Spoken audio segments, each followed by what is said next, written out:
आने वाले समय में चिराग पासवान जी इन सारी बातों को गंभीरता से विचार करके बिहार में आकर चुनाव लड़ने के बारे में सोचेंगे। चिराग ने केंद्रीय मंत्री का पद छोड़कर बिहार की राजनीतिक पिच पर खेलने का मन क्यों बनाया? अगर चिराग विधानसभा चुनाव लड़ते हैं तो किस सीट से ताल ठोकेंगे? और चिराग के चुनाव लड़ने से क्या 2020 की तरह इस बार भी नीतीश कुमार की पार्टी जेडीयू को नुकसान झेलना पड़ सकता है? एलजेपी रामविलास के सांसद और चीफ व्हिप अरुण भारती ने एक्स पर पोस्ट के जरिए बताया है कि हाल ही में पार्टी कार्यकारिणी की बैठक में सर्वसम्मति से प्रस्ताव पास हुआ है कि चिराग पासवान आगामी विधानसभा चुनाव लड़ें। ये भी कहा गया है कि अब चिराग को बिहार में बड़ी भूमिका निभानी चाहिए। चिराग पासवान खुद भी कह चुके हैं कि अगर पार्टी चाहेगी तो वे चुनाव लड़ने को तैयार हैं। चिराग पासवान ये भी कहते हैं कि पिछली बार की तरह वे अलग होकर चुनाव नहीं लड़ेंगे, बल्कि एनडीए में रहकर ही उनकी पार्टी विधानसभा का चुनाव लड़ना चाहती है। हम लोगों ने अभी प्रदेश कार्यकारिणी की बैठक में एक औपचारिक प्रस्ताव उनको दिया था कि उनको बिहार आकर के अपनी बड़ी भूमिका के बारे में सोचना चाहिए, एक बड़ी भूमिका अदा करने के बारे में सोचना चाहिए कि ताकि बिहार का जो विकास है वो कैसे आगे बढ़े, उस पर एक समग्र चर्चा हो, समग्र उस पर व्यापक कदम उठाए जा सकें। इन्हीं सारे प्रस्तावों को जब उनके पास भेजा गया, उन्होंने भी इसको देखा और इसके बाद उसकी एक प्रक्रिया है, हम लोग सर्वे करा रहे हैं। उस सर्वे से जो रिजल्ट निकल के आएगा हम लोग एक एक कदम चलेंगे और अगर सब कुछ सही रहा तो मुझे लगता है कि आने वाले समय में चिराग पासवान जी इन सारी बातों को गंभीरता से विचार करके बिहार में आकर चुनाव लड़ने के बारे में सोचेंगे, एक बड़ी भूमिका के बारे में सोचेंगे। और जब ये सोचेंगे तो साथ में वो यह भी सोचेंगे, क्योंकि बिहार में स्वीकार्यता किसी एक वर्ग में नहीं है, एक तबके में, एक समाज में नहीं है, हर समाज में है, हर वर्ग में है, हर तबके में है। राजनीतिक ताकतें कोशिश करती हैं उनको एक दायरे में बांधने की, लेकिन उनकी स्वीकार्यता बिहार में हर समाज में है, हर तबके में है। और इन्हीं सारे सपनों को, उम्मीदों को साकार करने के लिए पार्टी कार्यकर्ताओं की तरफ से एक यह भी विचार आया था कि उनको आने वाले बिहार विधानसभा के चुनाव में एक सामान्य वर्ग जनरल सीट से चुनाव लड़ना चाहिए। अब सबसे पहला सवाल ये है कि चिराग किस सीट से चुनावी मैदान में खड़े हो सकते हैं? अरुण भारती ने पोस्ट कर बताया कि पार्टी चाहती है कि चिराग किसी आरक्षित सीट से नहीं बल्कि एक सामान्य सीट से चुनाव लड़ें, ताकि ये संदेश जाए कि वे अब सिर्फ एक वर्ग नहीं बल्कि पूरे बिहार का नेतृत्व करने के लिए तैयार हैं। अनुमान लगाया जा रहा है कि चिराग पासवान पटना, दानापुर या हाजीपुर में से किसी एक सीट पर उतर सकते हैं। हालांकि अभी इस बात की आधिकारिक पुष्टि नहीं की गई है। अब यहाँ एक बात है जो हर किसी के गले से नीचे नहीं उतर रही।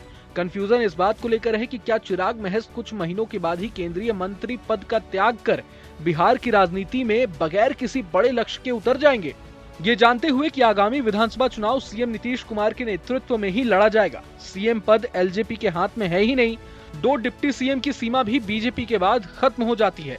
तो क्या राज्य में मंत्री बनने के लिए वो केंद्रीय मंत्री पद छोड़ देंगे? जानकारों का तो मानना है कि केंद्रीय मंत्री चिराग पासवान दबाव की राजनीति के माहिर खिलाड़ी हैं। उन्हें मालूम है कि अपनी भागीदारी की सीटें उन्हें शेर के मुंह में उंगली डालकर निकालनी होगी।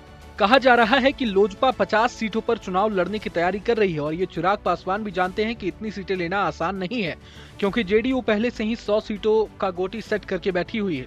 इसलिए एलजेपी की तरफ से दबाव की राजनीति का पहला दांव तब खेला गया जब चिराग पासवान और तेजस्वी यादव की मुलाकात हुई, गर्मजोशी से बात भी हुई। यही नहीं, जब चिराग मीडिया से मुखातिब हुए तो उन्होंने लालू यादव के परिवार की जमकर प्रशंसा कर दी। और अब दूसरा दांव बिहार फर्स्ट, बिहारी फर्स्ट के नारे के बैनर तले खुद के चुनाव लड़ने की बात की जा रही है।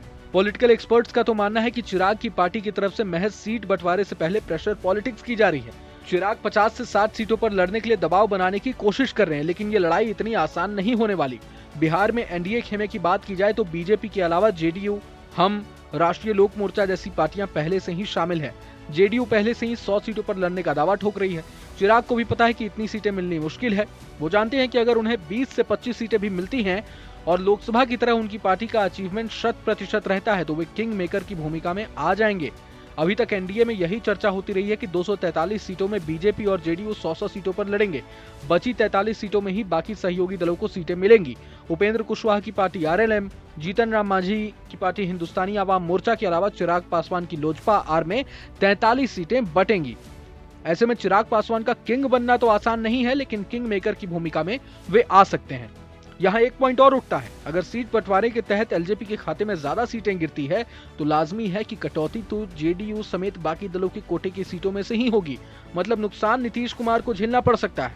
चुनाव परिणाम आने के बाद जाहिर तौर पर जेडीयू की सीटें बीजेपी से काफी कम रह जाएंगी, जिसके चलते बीजेपी बिहार में सीटों के लिहाज से सबसे बड़ी पार्टी बनकर उभर सकती है। हालांकि ये सब बहुत आगे की बात है। कुछ लोग ये भी कह रहे हैं कि नीतीश के खराब स्वास्थ्य के चलते जिस तरह से बिहार में नए सीएम फेस की चर्चाएं चल रही हैं, ऐसे में चिराग खुद के लिए स्पेस तलाशने लगे हैं। हालांकि आपको बता दें कि हाल ही में दरभंगा के एक कार्यक्रम में शिरकत करने गए चिराग ने स्पष्ट कर दिया था कि उनकी ताजपोशी का तो अभी सवाल ही नहीं उठता, इसलिए कि बिहार में सीएम पद की अभी कोई वैकेंसी नहीं है। उन्होंने कहा था कि नीतीश कुमार ही सीएम रहेंगे। दरभंगा से लौटते ही चिराग नीतीश कुमार से मिलने उनके आवास एक अणे मार्ग भी पहुंच गए थे। वहां से निकलने के बाद भी उन्होंने वही बात दोहराई जो दरभंगा में कही थी। आपको बता दें कि चिराग पासवान बिहार विधानसभा चुनाव में पार्टी का चुनावी आगाज शाहबाद में चुनावी रैली के जरिए करने वाले हैं। 8 जून को चिराग पासवान आरा के वीर कुंवर सिंह स्टेडियम में महारैली करने जा रहे हैं, जिसमें बड़ी संख्या में कार्यकर्ताओं के जुटान की तैयारी है। याद हो तो हाल ही में पीएम मोदी ने भी शाहबाद क्षेत्र में आकर चुनावी सभा को संबोधित कर पार्टी की कमजोर स्थिति को मजबूत करने की कोशिश की थी। पिछले विधानसभा चुनाव में शाहबाद क्षेत्र में एनडीए 2 सीटों को छोड़कर सभी सीटें हार गई थी। अब चिराग भी वहीं आकर रैली करने वाले हैं। चिराग पासवान के विधानसभा चुनाव लड़ने की खबर आते ही सियासी बयानबाजी भी तेज हो गई है। जन सुराज के संस्थापक प्रशांत किशोर ने इस कदम को सराहते हुए कहा है कि अगर चिराग बिहार की राजनीति में कदम रखते हैं तो ये राज्य के लिए अच्छा होगा। वहीं कांग्रेस सांसद रंजीता रंजन ने चिराग पासवान के विधानसभा चुनाव लड़ने को लेकर निशाना साधा है और कहा है कि चिराग दलित समुदाय से आते हैं, बिहार में दलित बेटी का रेप हुआ है, पहले वो सुनिश्चित करें कि बिहार की बहु बेटियां सुरक्षित हैं, तभी वो चुनाव लड़ने की बात करें। सुनिए। हमारे लिए क्या चुनौती भाई, वो एनडीए के हिस्सा हैं और स्वतंत्र है हर आदमी चुनाव लड़ने के लिए। चिराग जी चुनाव लड़ते हैं तो बिहार के लिए अच्छी बात है। कोई नया लड़का जो जाति पाति की राजनीति नहीं करता है, अगर वो चुनाव लड़ते हैं तो बिहार की राजनीति के लिए अच्छी बात है। सीट से चुनाव लड़ेंगे, वो जहां से भी लड़ेंगे उनका निर्णय है, लेकिन चिराग जी अगर बिहार की राजनीति में सक्रिय होते हैं, विधानसभा राज्य की राजनीति में, तो वो बिहार के लिए अच्छी बात है।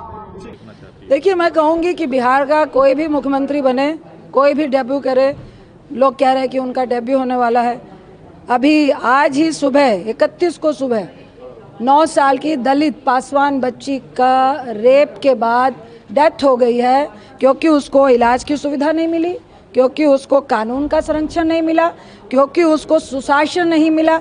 और क्योंकि चिराग साहब उस सुशासन के साथ है, तो मैं कहूँगी कि अगर जेन्युइन वो दलित को रिप्रेजेंट करते हैं, पासवान को रिप्रेजेंट करते हैं, तो अपने डेब्यू से पहले उन बच्चों का डेब्यू करें, उन बच्चों को सुरक्षा मुहैया कराने के लिए सीना तान के, जिनको वो आइडियल मानते हैं ना, 56 इंच का सीना मोदी साहब से, क्या वो कह सकते हैं कि मैं डेब्यू तब करूंगा जब बिहार में एक भी बच्ची का रेप नहीं होगा? बहरहाल चिराग अपने चुनाव लड़ने की आधिकारिक पुष्टि खुद कब करते हैं, इस पर सबकी नजरें टिकी हुई हैं। साथ ही साथ चिराग के विधानसभा चुनाव लड़ने से बिहार की सियासत किस ओर करवट लेगी, ये तो वक्त ही बताएगा। लेकिन पूरे मसले को लेकर आप क्या कुछ सोचते हैं, हमें कमेंट बॉक्स में जरूर बताएं।